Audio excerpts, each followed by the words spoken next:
بسم اللہ الرحمن الرحیم۔ عورتوں کے جذباتی اظہار یعنی رونا ایک پیچیدہ نفسیاتی، حیاتیاتی اور معاشرتی عمل ہے۔ درج ذیل میں اس کے ممکنہ اسباب کا تفصیلی جائزہ پیش کیا جاتا ہے۔ نمبر 1، حیاتیاتی و ہارمونی عوامل۔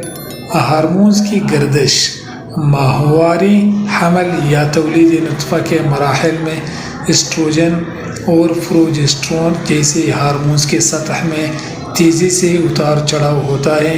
یہ ہارمونل تبدیلیاں دماغ میں نیورو ٹرانسمیٹرز جیسے سیروٹونن کے توازن کو متاثر کرتی ہیں، جس کے نتیجے میں جذباتی لچک بڑھ جاتی ہے۔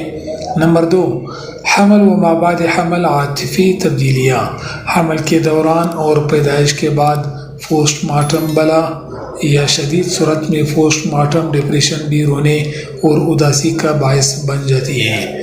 نفسیاتی و ذہنی پہلو۔ جذباتی حساسیت۔ مطالعات سے معلوم ہوا ہے کہ بعض خواتین کا دماغی ڈھانچہ زنانہ جذباتی سرکٹ میں زیادہ فعال ہوتا ہے، جس سے وہ اندرونی یا بیرونی محرکات پر زیادہ جلدی حساس ہو جاتی ہے۔ اسٹریس اور اضطراب۔ روزمرہ کے دباؤ، معاشی و خاندانی ذمہ داریاں احساس کمتری، اضطراب و تناؤ میں اضافہ کر کے عنصروں کی شکل میں سامنے آ سکتے ہیں۔ نمبر 3، سماجی و ثقافتی عوامل۔ اجتماعی توقعات۔ بعض معاشرتوں میں مردوں کی طرح سختی کی ثقافت کی وجہ سے جذبات کا کھل کر اظہار صرف عورتوں کے لیے قابل قبول سمجھا جاتا ہے، تو وہ اپنے اندر چھپے اضطراب و درد کا اظہار رونے کے ذریعے کرتی ہیں۔ تربیت و ماحول۔ بچپن میں والدین یا قریبی افراد کا رویا دیکھ کر یا ان سے جذباتی حمایت کا مطلب سمجھ کر بھی لڑکیاں بڑھ ہو کر جذباتی کلاؤ میں زیادہ مائل ہو سکتی ہیں۔ نمبر 4، شخصی و سنجیدہ محرکات۔ ذاتی نقصان یا مقدر جذبات۔ اکثر بظاہر بلا وجہ لگنے والا رونا در حقیقت وہ جذبات ہیں جو طویل عرصے سے اندر دیے رہے ہوئے ہیں۔ ماضی کی دکھ، ٹوٹے خواب یا جذباتی صدمے ایک معمولی لمحے یا یاد کو ابار دیتا ہوتا ہے۔ تخلیقی اور جذباتی پیشہ۔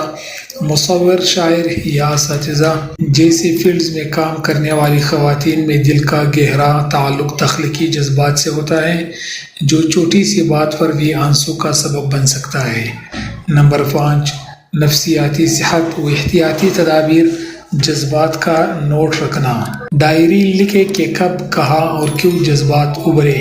اسے پچھلے درد یا جان پہچان کا علم ہوتا ہے۔ تاثرات شیئر کرنا۔